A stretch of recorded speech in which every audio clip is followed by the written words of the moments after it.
없는 죄를 덮어 씌우는 거는 절대 안 되는 거고요. 다만 있는 죄를 덮어달라는 거는 전혀 다른 얘기입니다. 범죄 수사를 받던 사람이 다수당의 대표가 됐다고 해서 만약에 죄가 있더라도 덮어달라고 얘기하는 것을 국민 누가 수긍할 수 있겠습니까? 저는 검찰과 경찰이 공정하고 투명하게 수사할 거라고 생각합니다.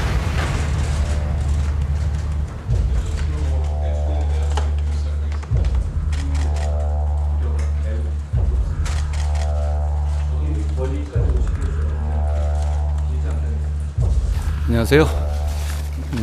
법무부 장관입니다. 추석 명절 잘 보내셨습니까? 오랜만에 뵙는 분들도 여기저기 보입니다. 반갑습니다. 멀리까지 오시게 해서 미안하고요. 길지 않게 하겠습니다. 준비되셨으면 시작할까요? 최근에 잔혹한 아동 성범죄를 반복하여 저지른 김근식과 같은 성범죄자들이 출소 이후에도 우리 이웃을 활보하면서 다시 재범하지 않을까 국민들의 우려가 매우 높습니다. 저도 그렇습니다. 아동 대상 성범죄자들에게서 나타나는 소아 성기호증은 정신성적 장애로서 상당 기간 치료를 계속하지 않으면 재범의 위험성이 높습니다. 그러나 현재는 전자감독과 신사공개 외에는 소아 성기호증이 있는 아동 성범죄자들에 대해서 강제로 입원 치료를 받도록 할 수 있는 제도가 없는 것이 현실입니다. 이에 법무부는 범법 정신질환자에 대해서 형을 선고할 때 적용하는, 그동안은 형을 선고할 때만 가능했죠.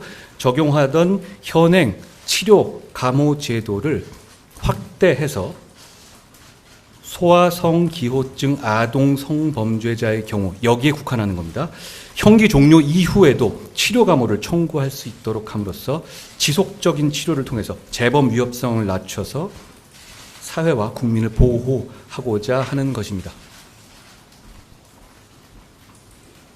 우리 사회가 반드시 보호해야 할 최약자인 아동을 흉악범죄자로부터 강력히 보호하겠다는 취지입니다.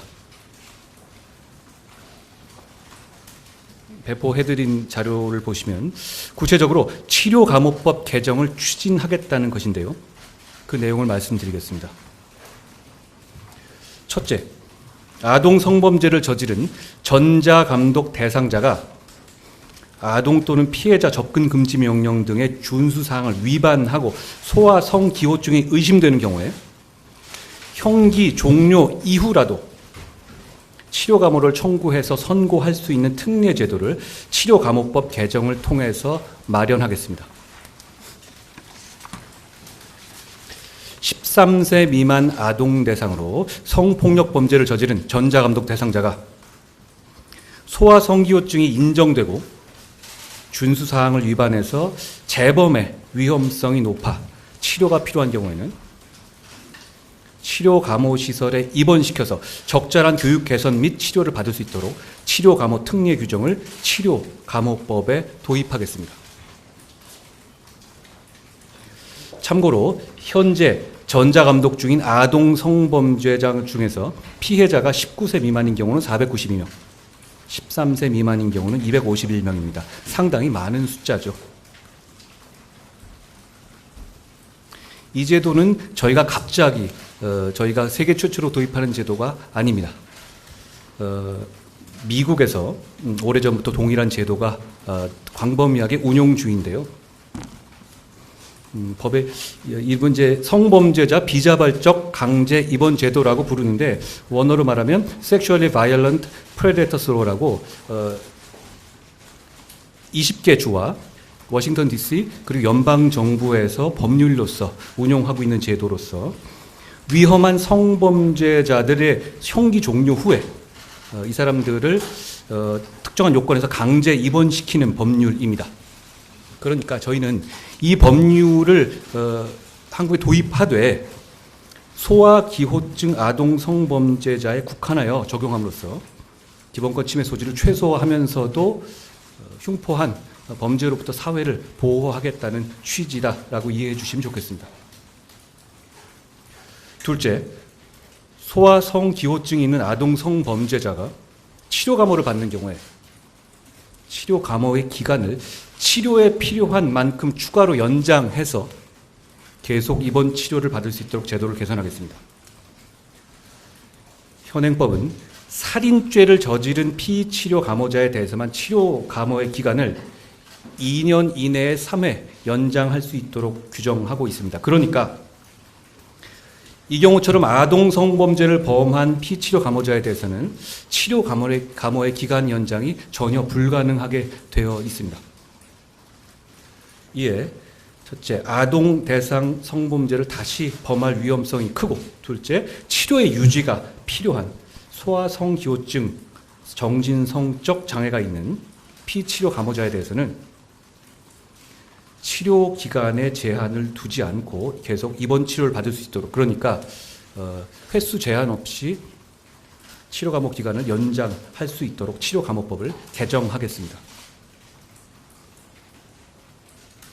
이 같은 제도 개선을 통해서 소아 성기호증을 가진 아동 성범죄자가 치료를 받지 않고 재범 위험성이 높은 상태로 우리 이웃과 사회에서 생활하는 것을 방지하여 재범의 위험성을 낮출 수 있을 것이라고 저희는 생각합니다.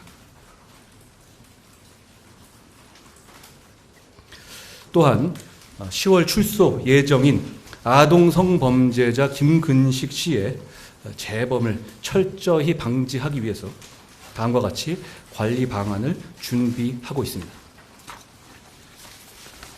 첫째, 출소 전부터 보호관찰관이 사전에 접견하여 재범 위험 요인 등을 파악하고 범죄 수법 등을 감안해서 19세 미만의 여성의 접촉 금지 준수사항을 추가해서 법원으로부터 승인을 받았습니다. 둘째, 1:1 전자감독 대상자로 지정하여 오직 김근식 씨만을 담당하는 전담 보호관찰관을 배치하고 준수사항의 위반 여부를 상시 점검하는 등 행동의 통제를 강화하겠습니다. 셋째로, 미성년 여성 접촉 등 준수사항 위반 시에는 법무부가 운영하고 있는 신속수사팀의 현행범 체포, 형사처벌, 부착기간의 연장 등 엄정 조치하겠습니다. 그 외에 왜곡된 성인식과 범죄 성향 개선을 위한 개별 심리 치료와 사회 적응 프로그램도 함께 실시하고 관할 경찰서 등과 CCTV 증설 등 공조 체계를 구축하고 준수사항 위반 시 현장 검거 등으로 신속히 대응하겠습니다. 마지막으로 이번에 제가 말씀드린 대로 법무부 안대로 치료감호법이 개정되면 김근식, 조두순 등 이미 형이 선고된 아동 성범죄자에 대해서도 준수사항 등의 위반 요건이 충족되면 치료 감호가 가능해진다는 점을 말씀드리겠습니다. 그러니까 이 법이 완성되면 앞으로 있을 범죄자들에게만 적용된다는 취지가 아닌 거죠. 앞으로도 법무부는 성범죄 등 강력범죄 예방을 위한 제도 미비점을 찾아내서 적극 개선함으로써 국민 여러분들께서 조금이라도 더 안심하고 생활하실 수 있도록 최선을 다하겠습니다.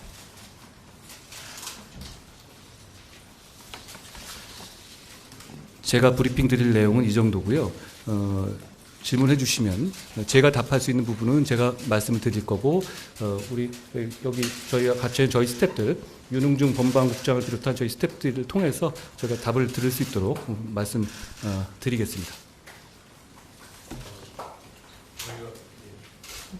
네, 하죠. 정말 YTN 우철입니다. 안녕하세요. 아까 처음에 하나 말씀을 해주셨는데 앞으로 범행을 저지를 사람만 해당되는 건 아니다라고 말씀하셨는데, 이게 물론 형벌은 아니긴 하지만 소급표가 집회 통과까지 시간이 꽤 걸릴 것으로 보이는데 소급표 적용은 안 되는 건지 하나고요.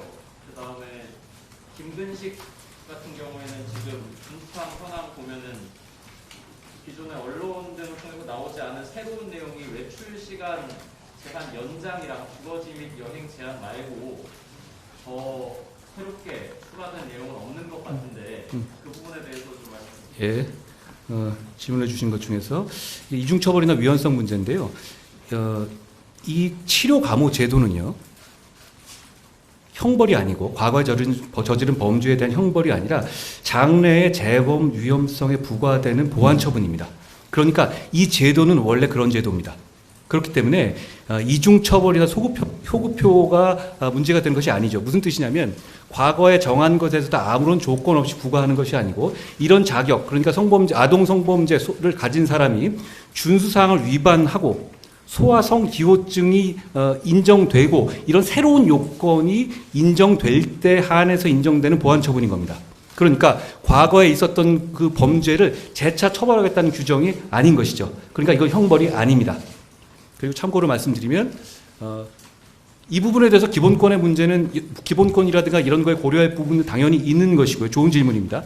이 부분에 대해서 보완 처분이라든가 치료 감호제에 대해서는 늘 이런 식의 논란이 있어 왔습니다. 대한민국만 그런 것은 아니고 말씀드린 것처럼 미국의 20개 주와 DC 그리고 연방정부에서 아까 말한 섹슈얼리 프레데스로가 있다고 했죠. 그런 경우에도 여러 가지 논란이 있었습니다. 그렇지만 사회적으로 어떤 그런 연쇄 성범죄자들이라든가 포악한 그런 범죄자들로부터 보호의 필요성이라든가 이런 문제를 충분히 고려해서 법이 운용되고 있는 것이고 미국의 경우에는 1997년에 대법원에서 여기에 대해서 판단이 있었고 이게 합헌이라고 판단한 바가 있습니다. 물론 우리가 미국 법을 그대로 따르자는 취지는 아닌데요. 이 제도 자체가 그럼에도 불구하고 사회 방어를 강력히 할 필요성이 크냐 아니냐 그런 점이 굉장히 중요한데요. 저는 적어도 소아 기호증이 명백하고 치료가 안 된 아동 성범죄자가 사회를 활보해서는 안 된다고 생각합니다. 그리고 두 번째 말씀하신 취지는 오 기자님 이제 말씀하신 것처럼 보시면 저번에 말한 거다 계속 우리가 보고 있지 않습니까? 자, 우리가 지금 하고자 하는 거는 지금 우리 현행법 시스템 하에서 대한민국의 법무부가 할 수 있는 모든 걸 다 해보자는 겁니다. 그런 차원에서 기존에 있었던 거에다 추가를 할 수 있는 부분에다 아이디어가 나오면 덧붙이고 이런 차원이고 그런 차원으로 이해해 주시면 되겠는데요. 뭐 혹시라도 더 이걸 저희가 더 준비할 수 있는 어떤 아이디어라든가 좋은 방안이 있으면 기자님들께서 저희한테 뭐 여러 방법으로 제안해 주시면 고마울 것 같습니다.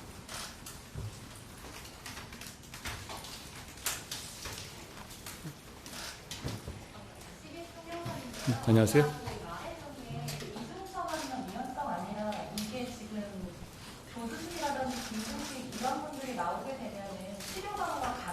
그렇습니다. 그러니까 소급표 적용의 문제가 되려면 과거에 있었던 어떤 이거는 치료 목적, 치료의 필요성이 있느냐를 그 시점에서 판단하는 것이거든요.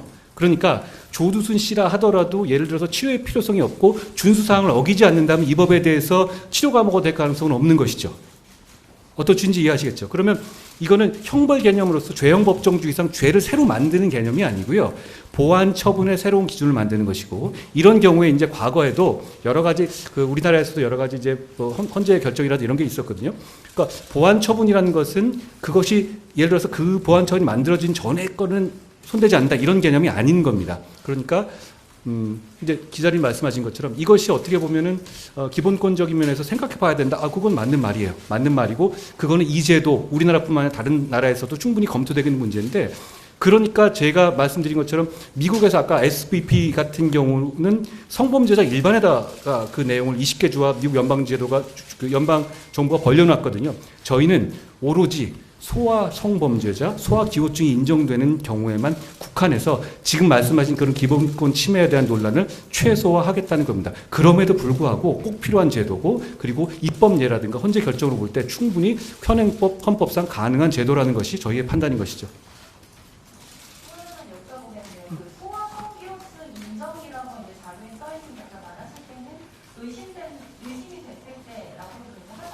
네.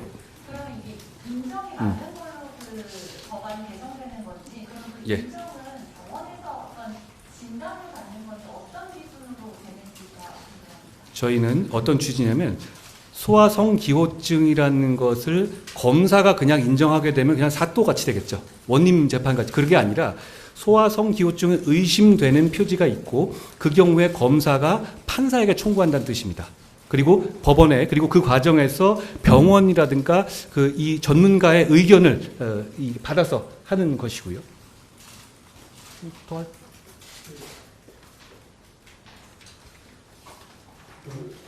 검사가 치료과목을 청구하기 전에 반드시 정신과 전문의의 진단과 감정을 거쳐서 치료과목을 청구하도록 그렇게 할 예정입니다. 예. 치료과목 제도도 그렇게 돼 있습니다. 그러니까 저희가 거기다 의심되면이라고 나온 것이 그거를 저희가 검사 차원에서 결정한 것이 확정되는 건 아니니까 저희가 그렇게 판단하고 의심한 거 있을 때 청구할 수 있다는 취지로 적은 겁니다. 그렇게 되면 결과적으로는 법원의 판단을 통해서 결정되는 것이라는 점을 말씀드립니다.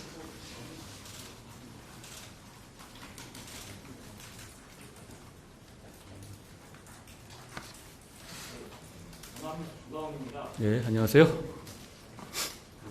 자료 보면 김근식에게 전담 보호관찰과 사전 접견을 통해서 재범 위험 요인 등을 파악했다고 하셨는데 재범 위험 요인이 구체적으로 뭐 이상행동인 건지 뭐 어떤 다른 위험이 좀 구체적으로 설명해 주시면 좋겠고요. 그리고 현재 김근식 출소 후에 뭐 주거지나 이런 게 구체적으로 좀 정해진 게 있는지 좀 이게 지금 어차피 이분이 형을 종료하니까 우리 법상은 처벌을 받고 끝나는 분이니까 이분에 대해서 너무 저희가 프라이버시를 다 공개할 수 없는 한계가 있다는 점을 이해해 주시고요. 그럼에도 불구하고 공익적인 필요가 있으니까 제가 그 한도 내에서 조심하면서 말씀드리면 재범의 위험성 여부는 이분이 그 안에 계실 때도 이런 차원에서 저희 우리 교정 시스템 하에서 그런 어떤 여러 가지 어떤 접견이라든가 대화를 통해서 상황들 앞으로 어떻게 할 건지 이런 걸 굉장히 여러 가지 물어왔습니다. 그런 부분을 말씀드린 것이고 현재까지 특정한 주거지가 결정된 것은 아닌 것으로 알고 있습니다.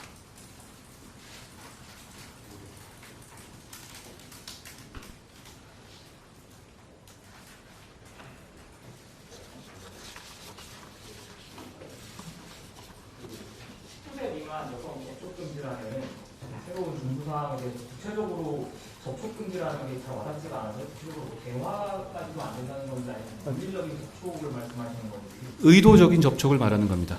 그리고 그거는 법원에서도 준수사항에 저희가 추가하는 청구를 했고 그 내용을 받아들여서 이분에 대한 준수사항에다 이미 추가된 상황입니다. 지금 저희가 오늘 추가로 몇 개 더 한다는 거는 지금 법원에다가 또 추가로 더 요청한 상태라는 거고요.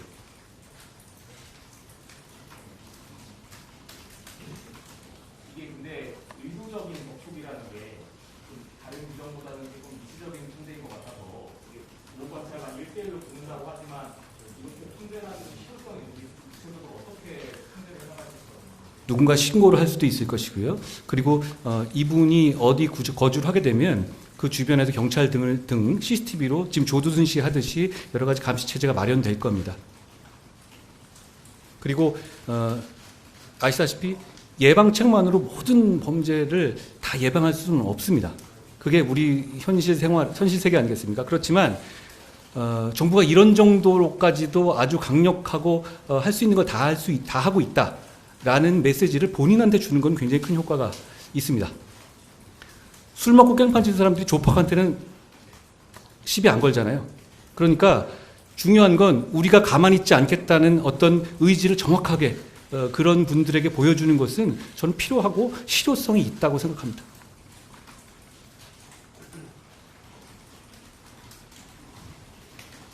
아까 비슷한 질문 하나 나오긴 했는데 그 소아 성기호증 진단 및 판단과 관련해서 기존 언론 보도 보면은 김근식 같은 경우에는 소아 성기호증이고 조두수는 그렇지 않다 뭐 이런 게 있었는데 이 부분 명확하게 확인이 좀 될까요?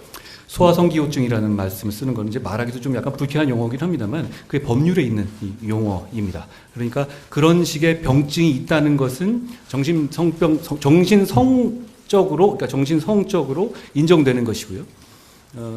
그리고 지금 제가 말씀드린 조두순을 예를 든 것은 그렇게 지금 이제 밖에서 어떤 사람을 얘기할 때는 그냥 객관적으로 드러난 것만 얘기하는 것 아닙니까? 만약에 이런 요건이 문제가 된다면 어떤 정밀한 어떤 검사라든가 판단을 객관적으로 다 해봐야 되겠죠. 그러니까 그거를 제가 그분이 지금 소아성 기호증이 있다고 단정하는 취지는 아닙니다. 그분이라 하시면 누굴 말씀하시는 거예요? 둘 다입니다. 둘 다요? 예. 그러니까 이게 지금 현재 어차피 형을 종료하고 나온 상태이기 때문에 여기서 근데 다만 소아성 기호증의 가장 큰 표지는 그런 범죄입니다. 그런 범죄가 반복되는 경우. 그게 정신의학적으로도 가장 큰, 그러니까 그건 실현된 거잖아요. 그렇기 때문에 그 부분에 대해서 그분이 그렇게 인정될 가능성이 있지만 제가 지금 단계에서 그 사람은 이런 병을 갖고 있다 이렇게 말씀드리기는 어렵겠지만 뭐 어떤 취인지 이해하시겠습니까? 예. 어쨌든 김근식이든 조두순이든 둘 다 소아성 기호증이 의심은 되지만 그렇다라고 단정은 못한다 이 말씀이신 거잖아요. 그걸 제가 단정할 만한 위치에 있지는 않죠. 그리고 그거는 말씀드린 것처럼 그러면서 그런 사람이 준수사항을 위반할 때는 그 여부를 저희가 그 결과로 보여드릴 겁니다. 다만 이 법이 통과됐을 경우를 말씀드리는 겁니다. 살인범죄 피치료 감호자는 2년 범위에서 3회까지 연장하는 운명이 최대였던가요? 그 연장의 기간 자체가 6개월. 근데 아동성범죄자에 대해서는 뭐 제한이 그럼 제한이 없으니까 여러 차례 기한을 회기를 연장할 수 있으니까 본인이 나가서 재범하지 않을 정도의 상태다라는 판단이 되지 않는다면 만약 이대로라면 연장을 계속할 수 있는 겁니다. 그럼 성격성 문제가 대신은 아닌가요? 문제는 이렇게 보시면 됩니다. 이 치료감호제도 보호 이 제도라는 것은 사회를 방어하자는 뜻이거든요. 그러니까 살인 범죄를 가진 사람에 대해서도 연장을 하는 이유가 그 사람의 살인 범죄를 진 것에 대한 어떤 응징 차원의 문제가 아니라 이 사람이 나와서 또다시 살인 범죄를 해서 사회에 큰 해악을 끼칠 거란 우려 때문인 것이거든요. 그러니까 그 관점에서 보면 그 관점을 근데 이제 소아성기호증 같은 경우는 의학적으로 그게 완전한 치유가 쉽지 않다라는 것이 지금 현재 의학계의 판단이지 않겠습니까? 그러니까 그 부분에 대해서 어떤 위험성이라든가 판단의 문제가 있는데요. 살인의 습벽하고는 조금 다른 면이 있을 거고요. 그리고 형기 차이도 있을 것 같습니다. 그러니까 살인을 진짜로 아주 습벽을 저지를 정도로 많이 저지른 사람이 글쎄요. 이거 앞으로 뭐 이걸 여러 번 정도 할 정도의 밖에서 살 수 있는 시간이 있을까요? 안녕하세요. 이 김근식 출소 대책 이거에 대해서 좀 궁금한 게 있는데 사실 김근식이나 조두순 같은 경우에는 그 언론 보도를 통해서 알려진 케이스였고 좀 이런 대응들에 대한 뭐 지적이라든가 이런 게 있기 때문에 법무부에서 추가를 한 측면이 있다고 생각을 하는데요. 그 외에 알려지지 않은 수많은 성범죄자나 이런 것들에 대해서도 다 이런 똑같은 대응이 가능한 걸까요? 가능해야 맞고요. 말씀하신 것처럼 이 사례에 대한 어떤 경각심과 이 사례에 대한 그런 걸 계기로 해서 제가 제도 개선을 여러 가지로 노력하고 있는 것은 맞는데요. 어차피 제도 개선은 그런 계기를 통해서 이루어지는 것 아니겠습니까? 이걸 통해서 어떤 좀 더 경각심이 되고 저희 입장에서도 조금 더 최선을 다할 수 있는 기회가 될 수 있을 거라고 생각합니다.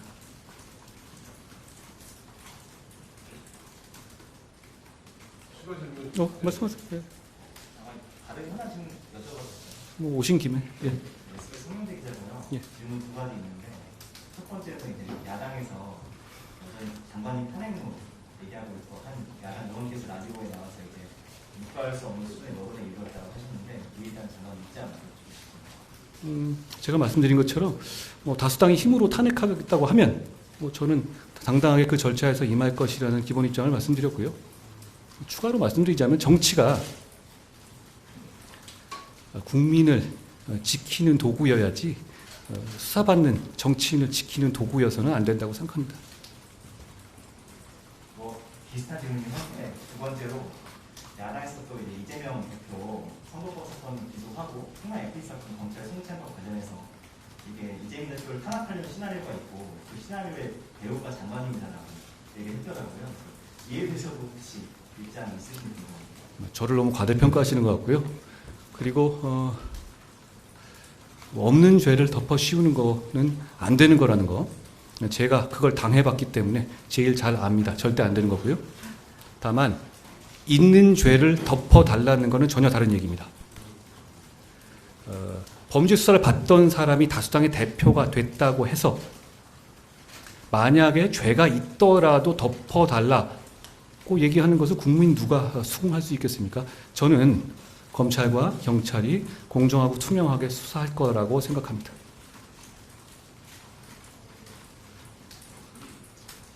이것만 나오겠네요.